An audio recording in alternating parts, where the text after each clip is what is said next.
Hello everybody and welcome back to Storytime for Children with Helen. Now today's story is The Smartest Giant in Town. Now this is another of my favourite stories, but I think they're all fabulous. Today this is written by Julia Donaldson and illustrated by Axel Scheffler. I hope you enjoy. George was a giant, the scruffiest giant in town. He always wore the same pair of old brown sandals and the same old patched-up gown. "I wish I wasn't the scruffiest giant in town," he said sadly. But one day George noticed a new shop. It was full of smart clothes, so he bought a smart shirt, a smart pair of trousers, a smart belt, a smart stripy tie, some smart socks with diamonds up the sides, and a pair of smart, shiny shoes. "Now I'm the smartest giant in town," he said proudly. George left his old clothes behind in the shop. He was about to go home when he heard a sound. On the pavement stood a giraffe who was sniffing sadly. "What's the matter?" asked George. "It's my neck," said the giraffe. "It's so very long and so very cold. I wish I had a long, warm scarf." "Cheer up," said George, and he took off his stripy tie. "It didn't match my socks anyway," he said as he wound it around and around the giraffe's neck. It made a wonderful scarf. "Thank you," said the giraffe. As George strode towards home, he sang to himself. "My tie is a scarf for a cold giraffe, but look me up and down, I'm the smartest giant in town." George came to a river. On a boat stood a goat who was bleating loudly. "What's the matter?" asked George. "It's my sail," said the goat. "It blew away in a storm. I wish I had a strong new sail for my boat." "Cheer up," said George, and he took off his new white shirt. "It kept coming untucked anyway," he said as he tied it to the mast of the goat's boat. It made a magnificent sail. "Thank you," said the goat. George strode on, singing to himself. "My tie is a scarf for a cold giraffe, my shirt's on a boat as a sail for a goat, but look me up and down, I'm the smartest giant in town." George came to a tiny ruined house. Beside the house stood a white mouse with lots of baby mice.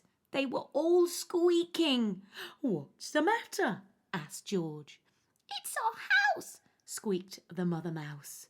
"It burned down and now we have nowhere to live. I wish I had a new, nice house." "Cheer up," said George, and he took off one of his shiny shoes. "It was giving me blisters anyway," he said as the mouse and the baby scrambled inside. The shoe made a perfect home for them. "Thank you," they squeaked. George had to hop along the road now, but he didn't mind. As he hopped, he sang to himself. "My tie is a scarf for a cold giraffe, my shirt's on a boat as a sail for a goat, my shoe is a house for a little white mouse, but look me up and down, I'm the smartest giant in town." George came to a campsite. Beside a tent stood a fox who was crying. "What's the matter?" asked George. "It's my sleeping bag," said the fox. "I dropped it in a puddle. I wish I had a warm, dry sleeping bag." "Cheer up," said George, and he took off one of his socks with the diamonds on the sides. "It was tickling my toes anyway," he said as the fox snuggled into it. It made a very fine sleeping bag. "Thank you," said the fox. George hopped on, singing to himself. "My tie is a scarf for a cold giraffe, my shirt's on a boat as a sail for a goat, my shoe is a house for a little white mouse, one of my socks is a bed for a fox, but look me up and down, I'm the smartest giant in town." Dum-de-dum-dum. George came to a big, squelchy bog. Beside the bog stood a dog who was howling. "What's the matter?" asked George. "It's this bog," said the dog. "I need to get across, but I keep getting stuck in the mud. I wish there was a safe, dry path." "Cheer up," said George, and he took off his smart new belt. "It was squishing my tummy anyway," he said as he laid it down over the bog. It made an excellent path.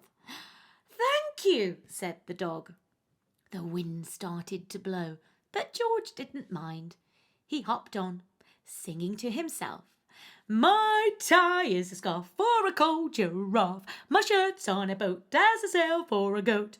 My shoe is a house for a little white mouse. One of my socks is a bed for a fox. My belt helped a dog who was crossing a bog, but my trousers are falling down. I'm the coldest giant in town." Suddenly George felt sad and shivery and not at all smart. He stood on one foot and thought, "I'll have to go back to the shop and buy some more clothes," he decided. He turned around and hopped all the way back to the shop. But when he got there, it was closed. "Oh no!" cried George. He sank down onto the doorstep and a tear ran down his nose. He felt as sad as all the animals he had met on his way home. Then, out of the corner of his eye, he saw a bag with something familiar poking out of the top. George took a closer look. "My gown!" he yelled. "My dear old gown and sandals!" George put them on. They felt wonderfully comfortable. "I'm the cosiest giant in town," he cried, and he danced back home along the road. Outside his front door stood all the animals he had helped. They were carrying an enormous present. "Come on, George," they said. "Open it." George untied the ribbon. Inside was a beautiful gold paper crown and a card. "Look inside the card, George," said the animals. George put the crown on his head and opened the card.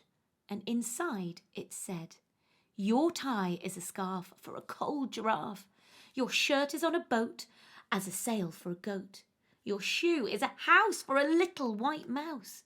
One of your socks is a bed for a fox. Your belt helped a dog who was crossing a bog.